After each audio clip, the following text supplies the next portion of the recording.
जय श्री राधे राधे।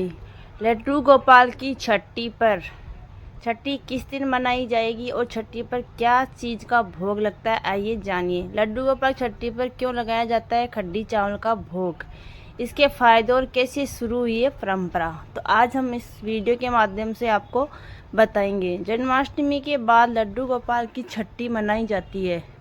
छठी पर बाल गोपाल को स्नान कराया जाता है, सुंदर कपड़े पहनाकर उन्हें काजल लगाया जाता है, कान्हा जी का पूजन और स्तुति की जाती है, जिसके साथ ही छठी पर कान्हा जी को खड्डी चावल का भोग लगाना अनिवार्य होता है। ऐसे में आइए जानते हैं छठी पर लड्डू गोपाल को खड्डी चावल का भोग क्यों लगाया जाता है। साथ ही जानते हैं यह परंपरा कब शुरू हुई थी। तो वीडियो लास्ट तक देखिएगा और कमेंट में राधे राधे जरूर लिखिएगा। छठी कृष्णा की 2025 लड्डू गोपाल छठी का त्यौहार बड़े ही धूमधाम से मनाया जाता है, क्योंकि भगतगण लड्डू गोपाल की बाल स्वरूप में पूजा करते हैं, इसलिए उसी भाव के साथ उनकी छठी भी मनाते हैं।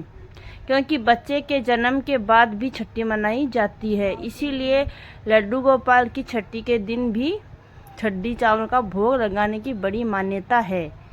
ऐसे में आइए विस्तार से जानते हैं कि लड्डू गोपाल की छठी पर खड्डी चावल का भोग क्यों लगाया जाता है, ऐसा करने का क्या फ़ायदा है और छठी मनाने की परंपरा कहाँ से स्टार्ट हुई थी। लड्डू गोपाल की छठी जन्माष्टमी पर उनके जन्म के छठे दिन मनाई जाती है। इस साल जन्माष्टमी 16 अगस्त को थी, ऐसे में 21 अगस्त को बाल गोपाल की छठी मनाई जाएगी।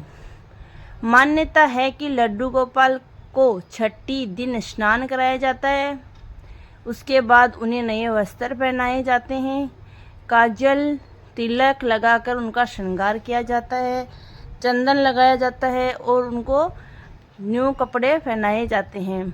इसके बाद लड्डू गोपाल को खड्डी चावल का भोग लगाया जाता है। इसके अलावा कान्हा जी को माखन मिश्री पेड़े आदि का भी भोग लगा सकते हैं, लेकिन छठी के दिन खड्डी चावल का भोग लगाना बहुत ज़्यादा ज़रूरी है, ये अनिवार्य है। लड्डू गोपाल की छठी पर खड्डी चावल का भोग लगाने की मान्यता है, लेकिन खड्डी साफ सफाई के साथ बनाई जाती है, ना तो उसमें लहसुन होता है ना ही प्याज का इस्तेमाल किया जाता है। दही हल्के मसाले और बेसन से खड्डी बनाई जाती है।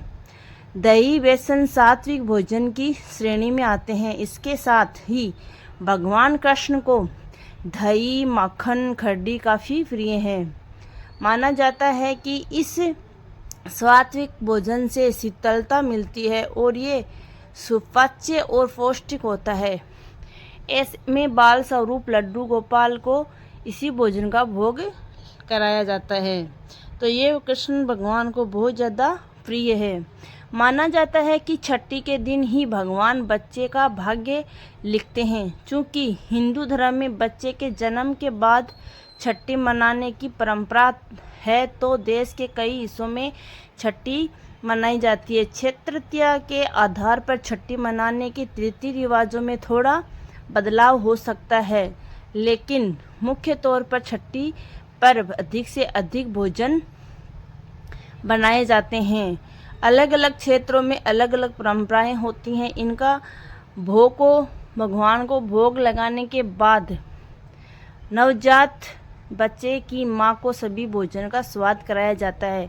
इसके बाद बच्चे के पैरों से मां का मुंह पोंछा जाता है। इसके पीछे की मान्यता यह है कि इससे बच्चा भी बड़ा होकर अधिक से अधिक चीज़ों का सेवन करे और उसकी पाचन शक्ति मजबूत होती है। अच्छा भोजन करने से उसका स्वास्थ्य भी बेहतर रहेगा। हिंदू धर्म में जन्म से लेकर मृत्यु तक 16 संस्कार किए जाते हैं। बच्चे के जन्म के छठे दिन छठी मनाई जाती है, वही कहीं कहीं बरही मनाई जाती है। माना जाता है कि छठी मनाने की शुरुआत त्रेता युग में भगवान राम के जन्म से हुई है। इसकी वजह यह है कि बच्चे के जन्म के बाद उसकी शुद्धि करनी ज़रूरी होती है। ऐसे में छठे दिन बच्चे का स्नान कराया जाता है, उसे काजल लगाया जाता है और उसके लंबे और स्वस्थ जीवन की कामना की जाती है। साथ ही मंगल गीत गाए जाते हैं। तो ये जानकारी आपको कैसी लगी वीडियो में ज़रूर बताना। अच्छी लगी तो कमेंट करना, लाइक करना, चैनल को सब्सक्राइब करना। फिर मिलते हैं एक नए वीडियो के साथ। तब तक के राधे।